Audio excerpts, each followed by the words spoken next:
Wa alaykum salaam wa rahmatullahi ta'ala wa barakatuh. Ndio. Safi. Hali ya Ruangwa tangu mmefika ipoje? Ruangwa mambo ni mazuri, tunamshukuru Mwenyezi Mungu, kila kitu kiko sawa.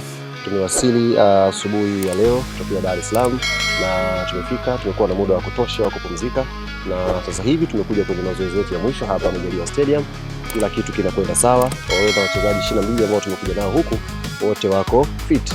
Ni kiasi cha mwalimu kuangalia sasa katika hao 22 ni wangapi katika hao wataanza katika mchezo wa kesho, kwa maana ya 11 wajue sasa kuna nani kulingana na session ambayo inaendelea sasa hivi. Kwa hiyo kitu kiko sawa, Mungu atujalie heri, hali hii iendelee mpaka kesho, wawe fit wachezaji, wakaipambanie furaha ya Kiondoa majina ya wachezaji ambao walionekana katika michezo ambayo Young Africans wanataka kucheza special kimataifa. Kuna mabadiliko yote ukiacha na wachezaji ambao pengine wako majeruhi? Yes, wachezaji ambao walicheza mechi za kimataifa hawapo hapa, ni sababu za majeraha. Dube alipata shida kidogo, Akome alipata shida ya bega, Edmund John alipata shida ya bega, Ndambuya alipata noti kidogo kwenye sehemu ya chini ya mguu kwenye kifundo pale. Ni mazoezi ambayo tulifanya mwezi nafikiri kabla ya kuja huku. Kwa hiyo wengine wote wamesafiri, kwa sababu hawa ambao wana majeraha. Lakini kuna wengine ambao wako hapa kwa sababu za kiufundi. Hatuna goalkeeper hapa Bitwali Mshoro, tunasafiri kwa wawili tu hapa kwa maana ya Hussein Masalanga na Jimmy Diara. Ni Mshoro alikuwa kwa mapumziko kwa Dar es Salaam na Kibwana wako hapa. Karibu Musa yuko hapa ni sababu za kiufundi, lakini hawana injury yoyote. Shwaboni kwa hapa na trainer TBS. Jina ambalo watu wengi wanalizungumza sasa hivi ni Depu yeye tutamwona sasa hivi yupo anafanya mazoezi kwa ajili ya mchezo wa siku ya kesho. Lakini so far nyinyi mkikaa naye morali yake ikoje? Morali yake ni kuja kuisaidia hii timu.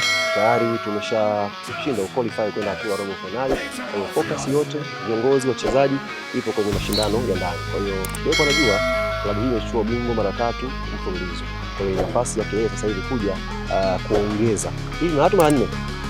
Ubingwa wetu mara 4. Yes, mara hii.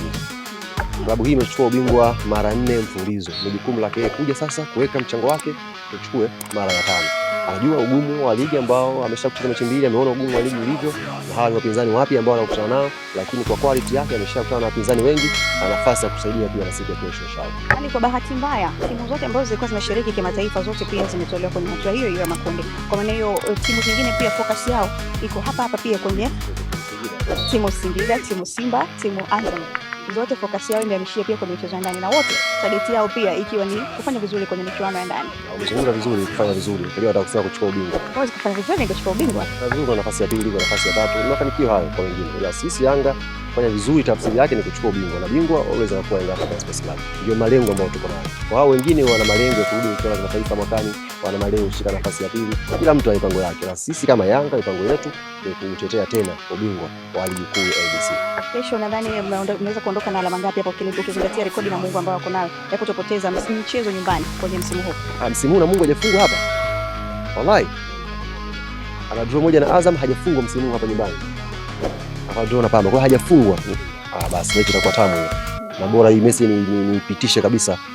Najua technical bench shajua taarifa atakuwa shapa wachezaji, ila mimi na watu wangu pia nitawaambia hapa. Na bwana kesho pia tukifanikiwa kupata ushindi. Kuponyezea kwamba tunaenda kuvunja rekodi. Bwana kuna kesho tukishinda maana yake ndio tunakuwa tumeweka rekodi. Sio watu wangu kazi maalum hapo kwenye timu. Hii ni Meko TV habari.